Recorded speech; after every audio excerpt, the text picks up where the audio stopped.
What is going on, guys? So recently in the carnivore community, it's definitely been expanding drastically. I'm seeing a lot more YouTubers, individuals posting, first week on carnivore, first month finish. And it's cool. It's cool to see people experimenting with their own biology and getting their direct experience with what foods are working for them in their life. But there's definitely this kind of dogma that needs to be avoided, because there's individuals that post on Reddit, post on YouTube saying that in order to go carnivore, you got to stick to just beef. You got to do the water, salt, and ribeye steaks daily, like Michaela Peterson and Jordan Peterson talked about. And I think that's definitely appealing due to the fact that it's an extreme. It's something that you see in her case of what kind of conditions she was dealing with, autoimmune depression, and just sticking to beef, ribeye steak, that's it,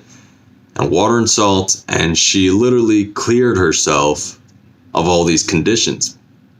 But for myself, I don't really suffer from autoimmune issues, and the extreme nature of isolating so many different kind of animal products kind of defects the benefits you could be experiencing. Like for myself, I'm about 3 weeks in to the carnivore diet. So the first and second week, I was about at 70 to 60% lamb.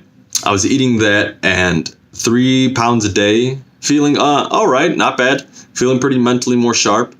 But the second I divided that level of playing with about 40% to 50% of including raw egg yolk, fish like sardines, salmon, and including oysters, it's just literally changed the game. The rich nutrient density of oysters, those are nature's superfoods, high in omega-3, very high in zinc. You look at salmon, really rich in omega-3s, high nutrient value, vitamin D. Sardines, same nature, high in the mineral content, low in the mercury. And the more I've been doing that, maybe 3 cans of sardines a day, 10 egg yolks, 4 to 5 ounces of salmon, and then maybe a can of oysters if I can get it at the store. It's just, that's been the game changer. The dogma is people including the strict diet mentality that you need just beef and water and go for a month and see how you feel. Maybe. But I think it would be in your best interest if you don't suffer from, food intolerances where, you would just have to stick to just beef and that's it. Understandable. But if you don't have that issue and you're just going in this diet to see what it could improve in your life, the variety choice would be ideal, and you're less likely to run into certain kinds of deficiencies. Having that liver, having those organ meats, sticking to high seafood like sardines, salmon roe, oysters. These are all foods that are literally, by definition, nature's superfoods that are loaded with micronutrients, macronutrients, and on top of that, you're getting every single vitamin that you would need. Your A, your D, E, K, the vitamin B12 complex, or the vitamin B complex. And beef does have that. But what I've experienced for the past almost 3 weeks is that the variety is improving my life. The raw egg yolks, that's been a game changer. After the gym, if I have 5, 6 of those, and then the next day, it's noticeable difference. Usually I'm including about 10 raw egg yolks a day, adding about 3 cans of sardines, a little bit, maybe 2 to 4 ounces of the salmon, and it's making a difference. I feel that my body notices all this nutrient dense food it's getting instead of just being isolated just to lamb, and it's making a huge change. So when it comes to that dogmatic belief that you need to stick to just beef, kind of step back and see where your thoughts about the diet is being approached. Whether it was from, you see Michaela Peterson's experience, or you see someone on Reddit talking about you just got to stick it this way. Direct experience is going to show you that, if I do the variety, I'm going to feel better.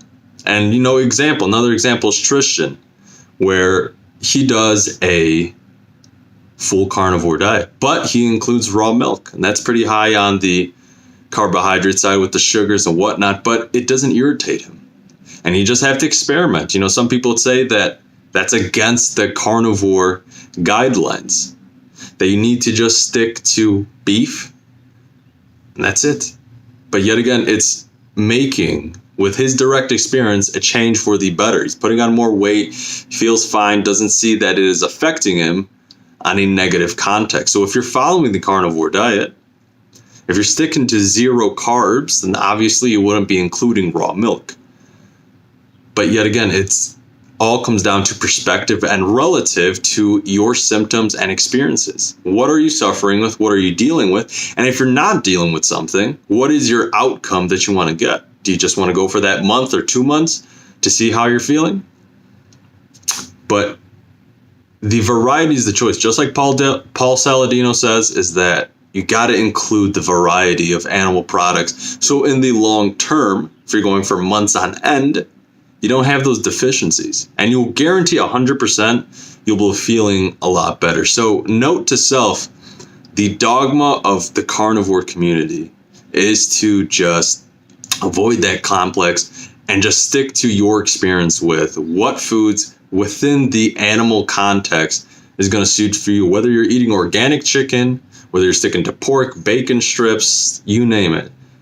Figure out what works for you and avoid that dogmatic chain that's kind of notable in the carnivore community. So guys, have a good one. Enjoy the rest of your week. I'm gonna head off to the gym and whatnot. Follow me on Instagram at Zen Mode Philosophy, and we will be chatting and talking next time. We're at almost day 21, and interesting. I'm feeling pretty good, and we'll talk then, guys. Peace out.